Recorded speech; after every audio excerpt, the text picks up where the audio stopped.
കോൺഗ്രസ് പോലെയല്ല CPM എന്നുള്ളത് കൊണ്ടാണ്. CPM ഈ വഴിയെ സഞ്ചരിക്കുന്നവരല്ല. അപ്പോൾ ആ വ്യതിയാനം സംഭവിക്കുന്നത് കൊണ്ടാണ്. അതിപ്പോൾ നിങ്ങളെങ്ങനെയാണ്? നിങ്ങൾ നല്ല മനുഷ്യനാണ്. നിങ്ങളുടെ ഹൃദയത്തിൽ നിന്ന് ഞങ്ങൾ പാർട്ടി നന്നാവണമെന്നുള്ള ആഗ്രഹമുണ്ടാവും. പക്ഷേ എല്ലാ മാധ്യമ പ്രവർത്തകരും അങ്ങനെയാണ്. കാരണം അവർക്ക് മാധ്യമ മുതലാളിമാരുടെ താല്പര്യം കൂടി സംരക്ഷിക്കേണ്ടത്. അപ്പം മാധ്യമ മുതലാളിയുടെ താല്പര്യം കൂടി വരുന്നത് ഞങ്ങൾക്ക് ഇതൊക്കെ മനസ്സിലാവും. ഇതിപ്പോൾ ഇങ്ങനെയൊക്കെ അവർ പറയുന്നേ ചെയ്യും. ആ പറയുന്നു എന്നുള്ളത് കൊണ്ട് സമൂഹം അതുപോലെ അംഗീകരിക്കില്ല. പക്ഷേ മറ്റൊരു കാര്യം കൂടിയുണ്ട്. അത് പാർട്ടി അണികൾക്കിടയിലുമുള്ളതാണ്. തുടർച്ചയായിട്ട് 10 വർഷം ഭരിച്ചില്ലേ, ഇനി മാറി നിൽക്കുന്നതാണ് പാർട്ടിക്ക് നല്ലത്, എന്തായാലേ അതിശക്തമായിട്ട് തിരിച്ചു വരാൻ സാധിക്കുകയുള്ളൂ എന്ന് അത് ഉണ്ടല്ലോ. അതിപ്പോൾ ഒരു 10 പാർട്ടിക്കാരോട് ചോദിച്ചാൽ ഒരു 5-6 പേരും അങ്ങനെ തന്നെ പറയുകയുള്ളൂ. ഒന്ന് മാറി നിൽക്കട്ടെ, ഒരു 5 വർഷം കഴിഞ്ഞ് തിരിച്ചു വരാം, ഇതിനും ശക്തമായിട്ട് ഈ അഭിപ്രായ വ്യത്യാസമൊന്നും ഉണ്ടാവുകയില്ല, ഈ ഇടത് ബദൽ പറഞ്ഞു പോകുന്നവരൊക്കെ തിരിച്ചെത്തുമെന്ന്. അത്ര നിഷ്കളങ്കരായ ആരും ഞങ്ങളുടെ പാർട്ടിയിലില്ല. നിങ്ങളെ പോലെ നിങ്ങൾ വളരെ നിഷ്കളങ്കമായിട്ട് അഭിപ്രായം പറയാൻ. അതായത് കുരങ്ങൻ ചെടിയിടും പോലെ പോകുന്നത്, പിന്നെ വരേണ്ടി വരില്ല. പിന്നെ രാവിലെ പോയിട്ട് നന്നാക്കാൻ വേണ്ടി ഒന്ന് പഴുത് നടുക എന്നുള്ളത്. അതായത് കമ്മ്യൂണിസ്റ്റ് പാർട്ടിക്ക് ഒരു മെക്കാനിസം ഉണ്ട് സ്വാഭാവികമായിട്ട്. അപ്പോൾ അധികാരത്തിൻ്റെ ഇരിക്കുന്ന കമ്മ്യൂണിസ്റ്റ് പാർട്ടിക്ക് പരിമിതികൾ സംഭവിക്കും. ഞാനത് ഇല്ലയെന്നും പറയാം. നമ്മളിപ്പോൾ 10 കൊല്ലമായിട്ട് അധികാരത്തിലിരിക്കുക, നമ്മുടെ സ്വരത്തിൽ പോലും ചിലപ്പോൾ ഒരു അധികാര സ്വരം വരാം. ഞാൻ നിങ്ങളോട് സംസാരിക്കുമ്പോൾ ചിലപ്പോൾ എൻ്റെ സ്വരത്തിൽ ഞാനതറിയില്ല. അധികാരത്തിൻ്റെ ഭാഗമായി നിൽക്കുമ്പോൾ ഒരു അധികാര സ്വരം ആയിക്കൂടെ ആവാം. അപ്പോൾ എനിക്ക് സംഭവിക്കാം, ഞങ്ങളുടെ സാധാരണ പാർട്ടി അംഗത്തിന് സംഭവിക്കാം, പ്രാദേശിക പ്രവർത്തകർക്ക് സംഭവിക്കാം. അപ്പം അത് സംഭവിക്കാൻ പാടില്ല.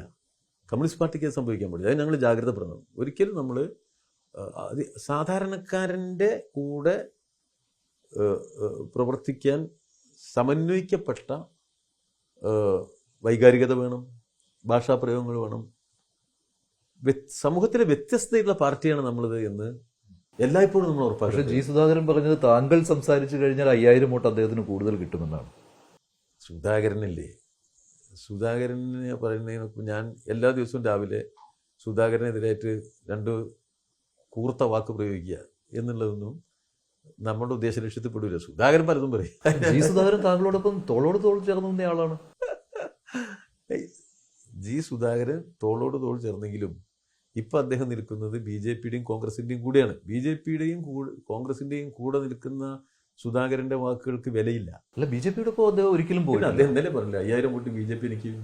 അതുപോലെ കോട്ടയത്തെ LDF സ്ഥാനാർത്ഥി അനിൽകുമാർ പറഞ്ഞില്ലേ, BJPക്കാർ എനിക്ക് വോട്ട് ചെയ്യുമെന്ന്. അങ്ങനെ നോക്കിയാൽ മതിയല്ലോ.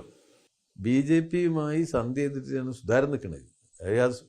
നമുക്ക് കാണാമല്ലോ, ഇനിയിപ്പോൾ കാണാൻ പോലെ സുധാകരനെ തെരഞ്ഞെടുപ്പിൽ മത്സരിക്കുന്നതിന് മുമ്പ് ആദ്യം തന്നെ തീരുമാനിച്ചത് BJPയും കോൺഗ്രസുമായിട്ട് ധാരണയായിട്ടാണ്. BJPയും കോൺഗ്രസുമായി ധാരണയായ സുധാകരൻ ആദ്യം പറഞ്ഞെന്താ, ഞാനൊരു ജനകീയ സ്വതന്ത്രനായിരിക്കുന്നുണ്ട് 1-ാം ദിവസം. 2-ാം ദിവസം അദ്ദേഹം പറഞ്ഞു ഞാൻ UDF പിന്തുണയിലായിരിക്കും. എല്ലാ UDF നേതാക്കന്മാരും അദ്ദേഹത്തിൻ്റെ അടുത്ത് ചെന്നു. UDF നേതാക്കന്മാരെ ഇരുത്തിയിട്ട് തന്നെ പറഞ്ഞു, ഞാൻ ആകെ കണക്കൂട്ടിയപ്പോൾ ഒരു 5000 BJP വോട്ടാണ് എനിക്ക് കിട്ടും എന്ന് പറഞ്ഞാൽ BJP വോട്ട് തരുമെന്ന് പറയുമ്പോഴാണ് കിട്ടും എന്ന് പറയുന്നത്. അല്ല, വെറുതെ ഒരാൾ പറയില്ല. അപ്പോൾ അദ്ദേഹം BJPൻ്റെയും സഹയാത്രി, അതിവരെല്ലാം ഇപ്പോൾ അതൊരു UDF തന്ത്രമാണ്.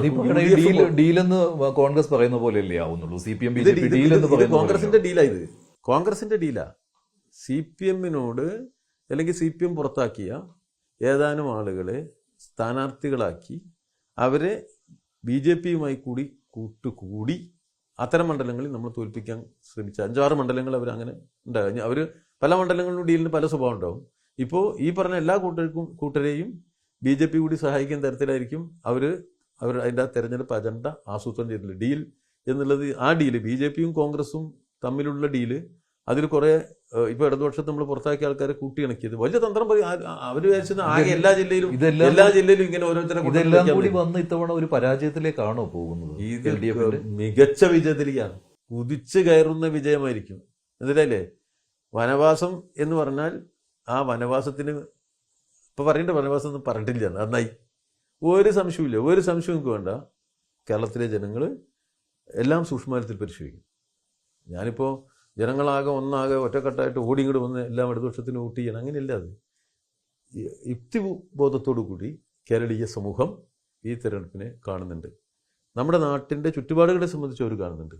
ഓരോ പാർട്ടിയെ സംബന്ധിച്ചും ജനങ്ങൾക്കൊരു വിലയിരുത്തലുണ്ട്. ഞങ്ങൾ ജനങ്ങൾക്കൊപ്പം നിന്ന് പ്രവർത്തിച്ചിട്ടുള്ള ഒരു പാർട്ടിയാണ്.